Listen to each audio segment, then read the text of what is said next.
Hey guys, I'm really excited. You know why? Because Tuesday, Apple had their Fall 2013 Keynote, which is basically more of an iPhone event than anything else, because it's really all they talked about for the most part. But I'm really excited because they announced a final release date for iOS 7. You know when it is? It's Wednesday. Yeah! Yeah! Yeah! Woo! Yeah! I like iOS. Anyway, so I'm really pumped about that. On Wednesday, I will download it the instant that I'm able to. And next week, you will be able to see a review from me on iOS 7. Actually, that's not true. Next week is going to be different, but the following week, I'll be doing an iOS 7 review. So really look for that. I'm super excited about iOS 7, as you saw with my run around there. So, some of the announcements that they did they announced the iPhone 5S and the 5C. I'll get to the details of those in a minute. But the iPhone 5 itself will be discontinued. Reason is, the iPhone 5C is basically just a plastic iPhone 5 with a slightly better camera. Camera doesn't even operate that differently than the iPhone 5. So, would I consider an iPhone 5 to 5C an upgrade? No.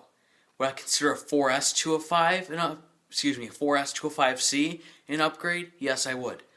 But if you have an iPhone 5, I would either stick with it or go to the 5S.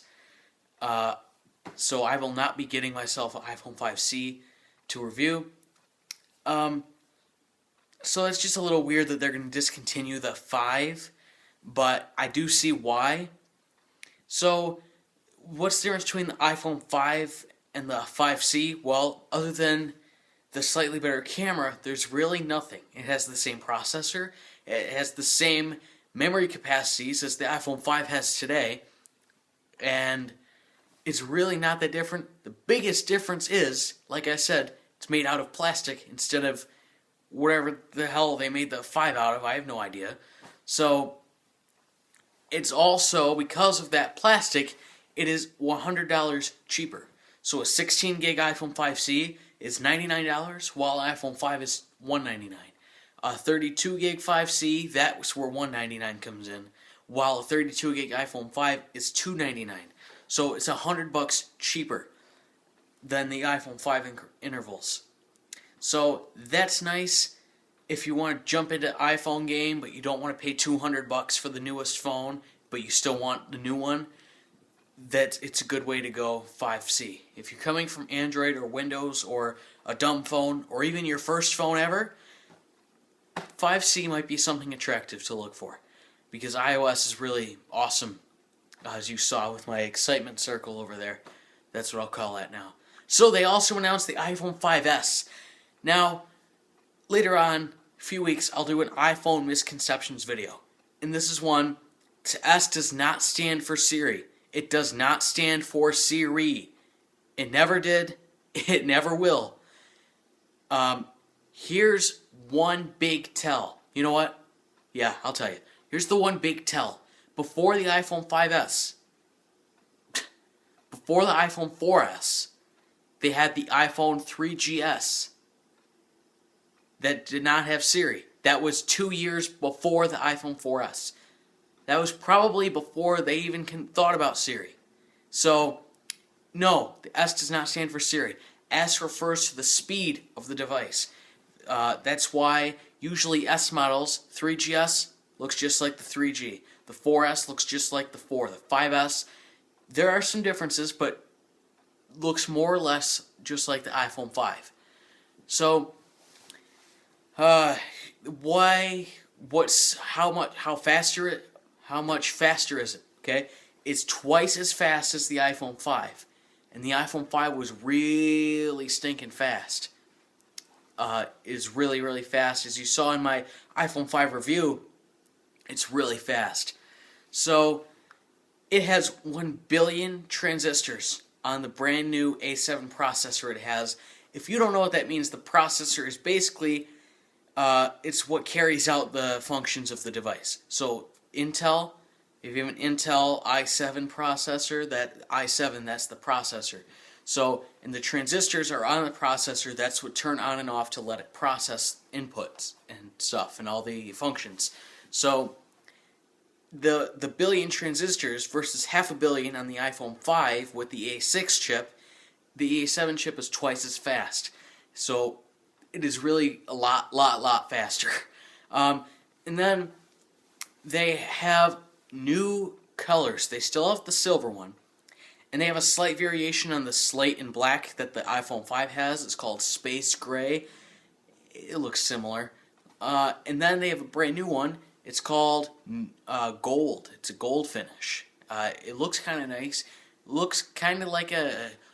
It doesn't look like a pure gold like you would see on like a ring, like a wedding ring or something.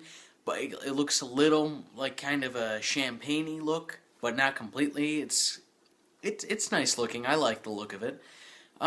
It's the same prices as the new phone line always is. The newest iPhone. So 16 gig is $299. Sorry, $199. 32 gig is $299. 64 gig is $399. And Apple will be releasing some really nice leather cases for it. Those are pretty cool.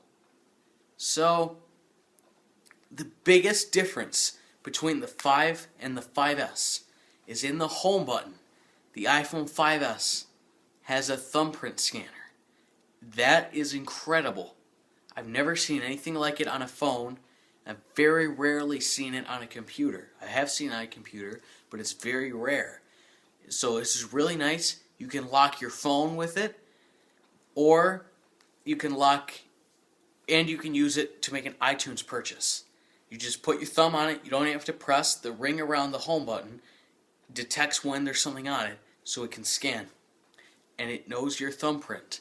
And I assume that just like Samsung did with their Face Unlock, that you can put in an emergency passcode if like your thumb gets cut and you can't put your thumb on it or something. So it is really, really, really awesome that they put the fingerprint scanner in there. That is really cool. So if you have a 4S and you want to get a 5S, go for it. Because it's really nice and it's really fast. It's all around a great phone. It is also a 64-bit phone. That has to do with, if you've ever heard of a 32-bit program or a 64-bit program, 64 bits are more efficient and they're better. You know, I'm going to put it right here because I really don't remember and I didn't type it. So,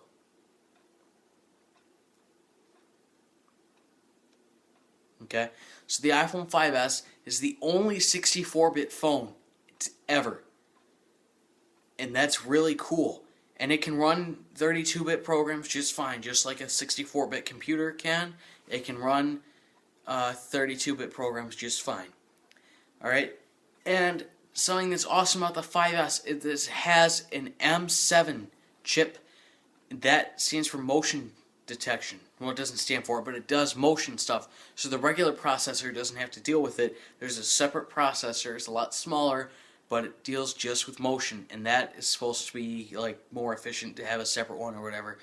So one thing that's really cool is when you're in the camera on the iPhone 5S, you can do burst shot, which is where you hold down the camera button and it can shoot 10 frames a second. So if you hold it down for 2 seconds, you'll get 20 pictures. If you hold it down for 3 seconds, you'll have 30 pictures. And that's pretty cool. And it also has, with the new processor, it's able to do slow-mo video. So if you shoot a video, and then you go back in and you say, I want this part to be in slow motion. And it's really, really cool. And it looks really good. They did a great job with it. What do I think of the 5S? It's great, but if you have an iPhone 5, I'd just wait for the 6, because there's going to be that 6 one out in a year anyway. So for me, my iPhone 5, I bought it in August of 2013. I bought it a month and a half ago. Not even. So I will not be upgrading to the 5S yet. I will probably wait for the 6. So here's some stuff that we were missing in the iPhone 5S. Some people were expecting there to be an NFC chip in it. That stands for Near Field Communication. If you want to learn about NFC tags, there's a link in the description. Basically, you can swipe it, and then things in your phone happen that you tell it that you want it to happen. iPhone 5s does not have that, despite some leaked pictures of the frame of it. Looked like there was an NFC slot. There's not. But that's okay. iPhones don't really need it, honestly. It'll be cool to have, but it's not necessary for the phone. Plus, with the thumbprint scanner, that is very unique to the iPhone. Okay, some stuff we missed at the keynote. They didn't announce an iPad or iPad mini or any new iPods. I think the reason is they really just wanted to focus on the new iPhones, and they'll probably do another event in October for the iPads and iPods. Alright, so thank you guys so much for watching. Next week, I will have the IFA conference coverage. If you don't know what that is, that's basically where Samsung and a bunch of other companies get together and they do their announcements. So, the whole event of IFA, I will be covering next week. The following week, I will be doing iOS 7 review. If you have an idea for another video I should do, leave a comment below and I'll consider it. And check out the website I run and the Facebook for it. The links are in the description. Now, here's something I need to ask you. My second YouTube channel, I've been working on for a while, but I kind of stopped due to lack of time. My question for you guys is, do you really want it? Because if nobody's going to watch it, I'm not going to make it. Reason I'm second guessing it, I wanted to start a Windows 8 tutorials channel to help people. But there are a lot of other channels for that. That channel's not unique. So, I'm just wondering, do you guys want me to do it? If you want me to do it, I have no problem doing it. But if you don't want me to, I'm not going to bother with it. So leave a comment below telling me, do you want me to do that or not? Alright, sorry for the long video today. I had a lot of stuff to tell you in a short amount of time. Not really short, 12 minutes long. But thank you guys so much for watching. Click here to subscribe, and I will see you all next Sunday.